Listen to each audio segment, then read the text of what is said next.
Hey everybody, how are you? Thanks for joining me on this lovely sunny day. I am just waiting for Aidan Duke to join me from Duke's Coffee Company, and then we'll be able to start our Straight Facts series. So hey Barbara, thanks for joining.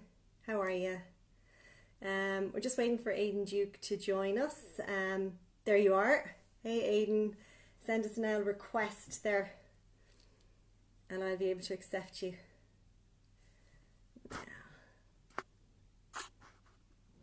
To join in, everybody.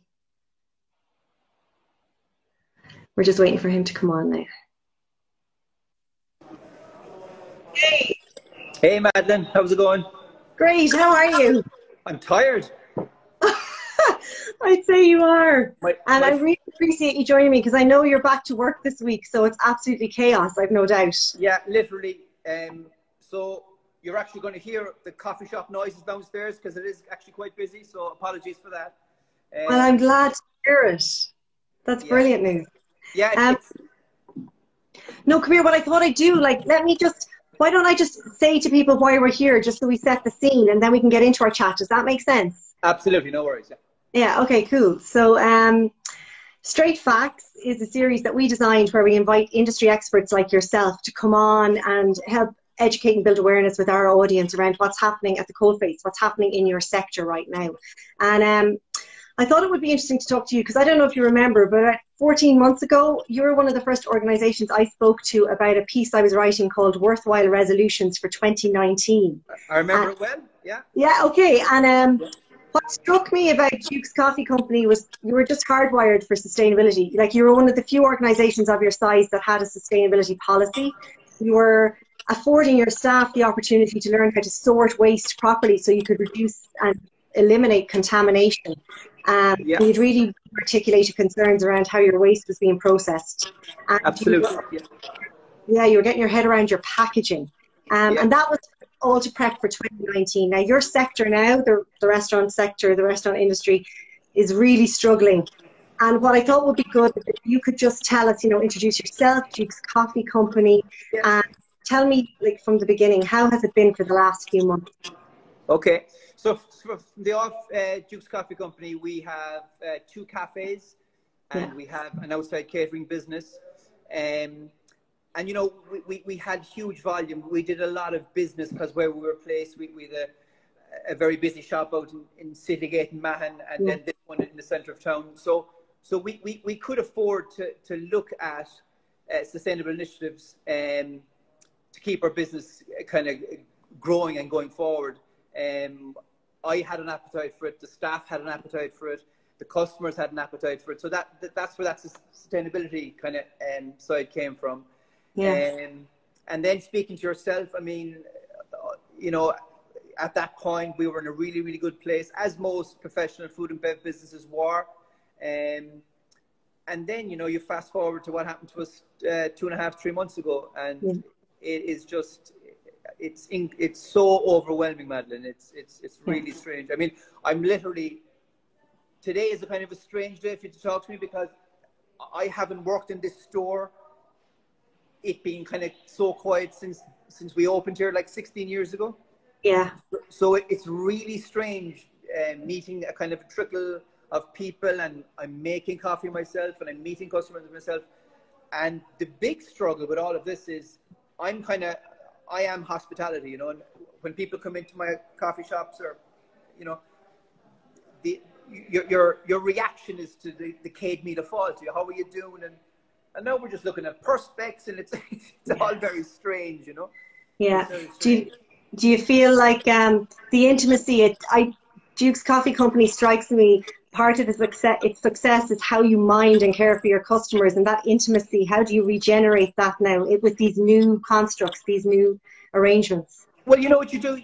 You just be honest with people and you say, it's great to see you. I don't like, can I have a hug around this perspex? You just be honest that, it is strange and it's different, but it's different for me. It's different for the customers. It's different for all of us. So I think just being honest about it and saying, we're still here, we're still open, we'll afford you all the hospitality we can, but there are certain restrictions, No, absolutely. And tell us, like, how has it been for your suppliers and you? What's that? Has that relationship changed? Have you new suppliers? How? It always strikes me that you're quite agile. So, what have you done with your current suppliers? Have you So made I new? suppose, I mean, it came so quickly that, you know, we were with a good February. They, you know, then the media started getting a bit jumpy, and we all started getting a bit jumpy in March.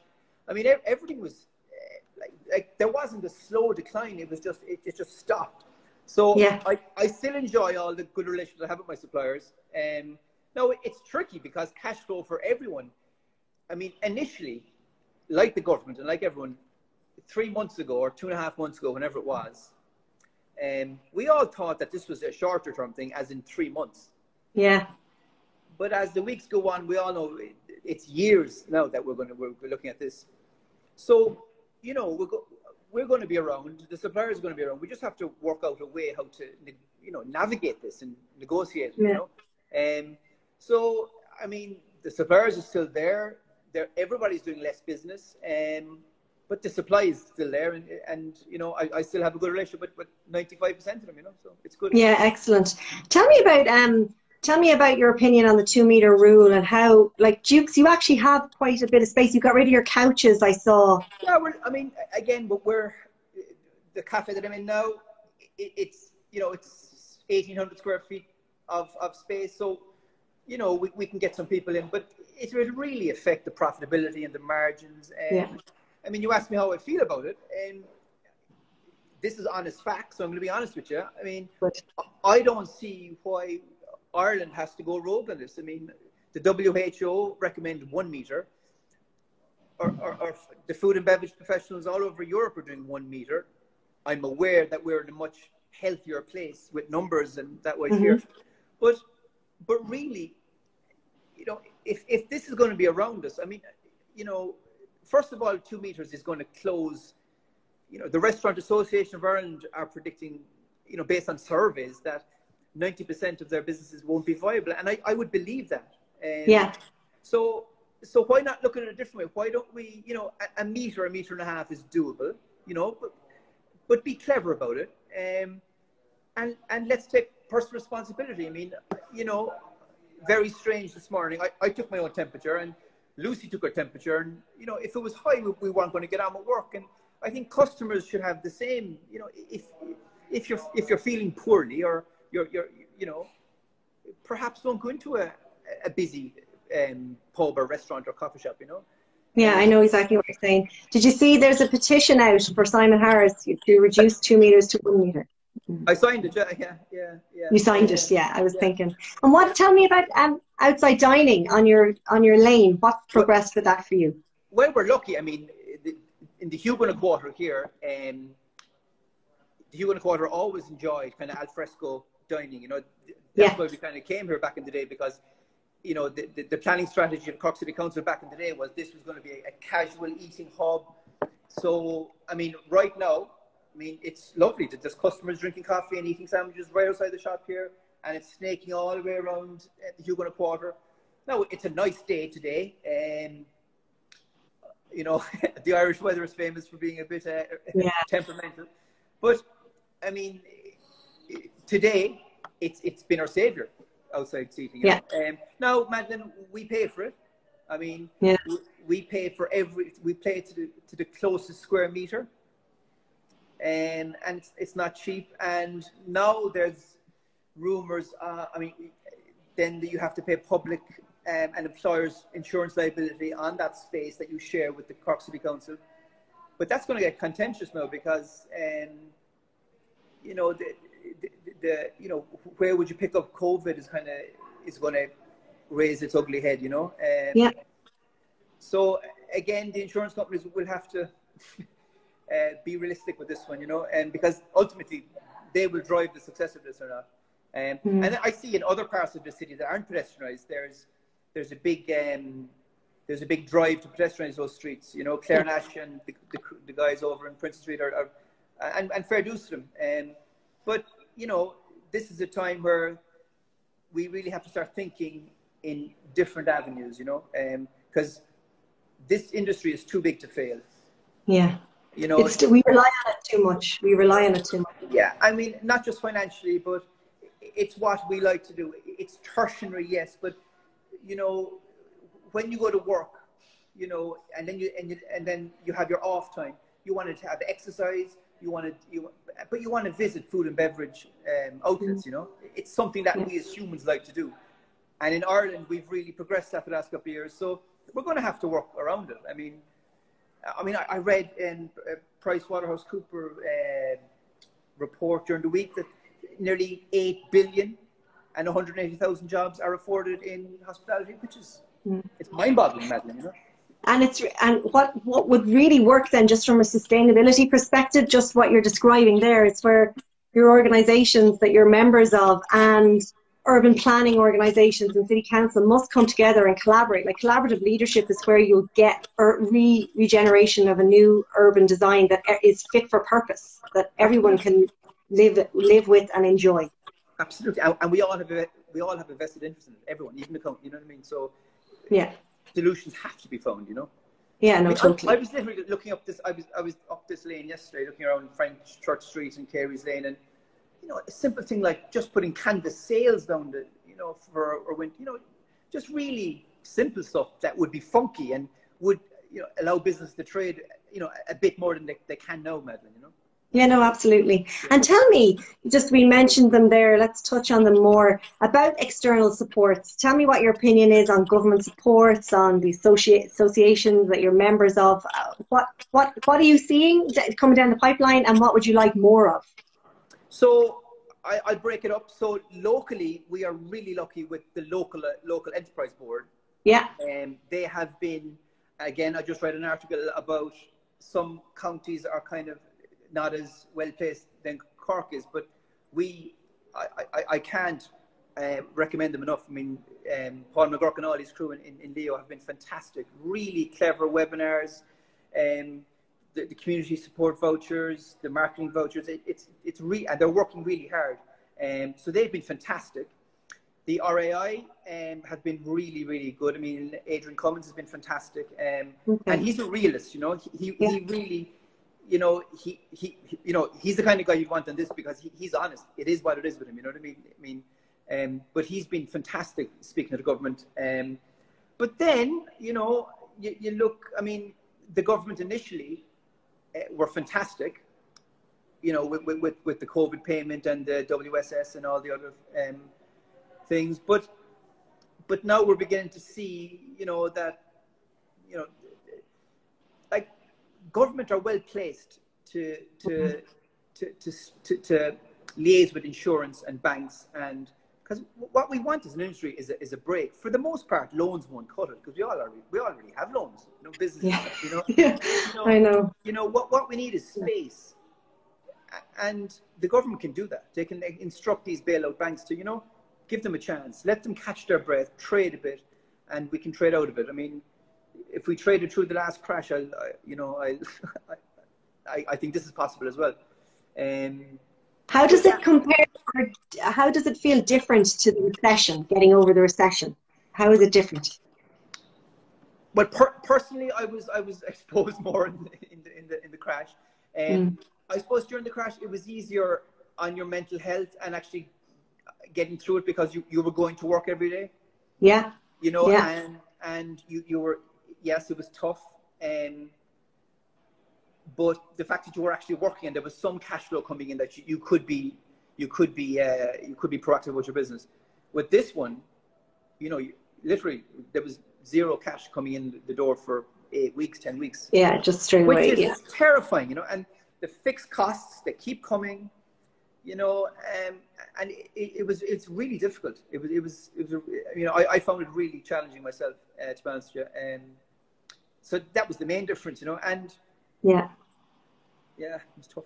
I think so as well. I think the mental health component was just like the nature of SMEs is that you work really hard, you're completely invested in your business, you're up early, you're home late, you live and breathe it, and to have it cut off at the neck, it's traumatizing. Absolutely, and the word I'd use is it was like, you know, throughout my career, kind of, you know, the last 16 years being self-employed, the word loneliness will come up a lot. Oh, I feel lonely, because sometimes you can't bounce stuff because people think you're mad, you know.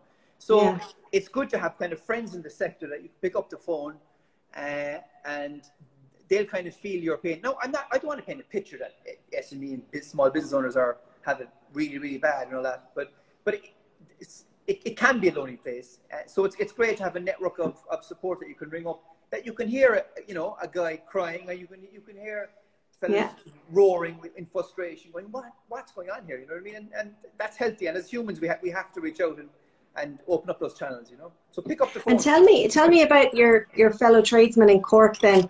Are you meeting formally, informally, not meeting, sorry, like Zoom meeting? How are you connecting? Yeah, there's a lot of phone stuff going on. I mean, you know, you'd pass a restaurant and you'd know some guy's car, and you'd go in and you'd have a bottle of water and have a chat with a guy, and you know, so the network has been quite open, but you know, back in the day we used to all get into each other's businesses and have a chat, and that's kind of gone, obviously. But people are in the trenches. They're trying to kind of come out with a way of how they can save their business, and so you know, people have gone a little bit more insular, I think. You know what I mean? So you'd have your core kind of hospo friends, but it's kind of narrowed a bit, really, you know. And then you've so you have, to use the word on everybody's lips at the moment, you've pivoted and you're doing click and collect and, you know, pick up and deliveries. And how is that, like, what's your plan? How is that going to work for you? So, I mean, I guess this is a bricks and mortar business. People come in because we create an attractive, wholesome place where people can enjoy nice food and beverage. That's gone. Yeah. For the most part. So it's about a blended offering. I mean, so even today, which was our first day, you know, the counter sales were half the online sales, which for me was just, it's really encouraging, because, you know, we had the app was just bringing in these orders, people coming to collect it, and we actually refused some because we were a little bit overwhelmed. Wow. So it's fantastic. I mean, and I was really nervous about it because I was a bit of a traditionalist with the hospitality, that, you know, people should come in and so it's a blend. So we're doing takeaway, we're doing click and collect, we're doing delivery, and hopefully as the offices go back, we'll go back to our kind of office catering business. Yeah. So I guess until we can have bums on seats and cafes half full again, that's all we can do is just rely on technology. But the same marketing principles apply. I mean, if what you're selling is good and you feel good about it, and you're passionate about it, it'll sell, and it, you know, that can be translated into online as well, and it has, you know. So. Yeah. So I mean, you always have you've a healthy presence online as is. But what I saw when you were asking what was the best software to run your click and collect through, what did you settle on in the end? I used a company called Flipdish. Yeah.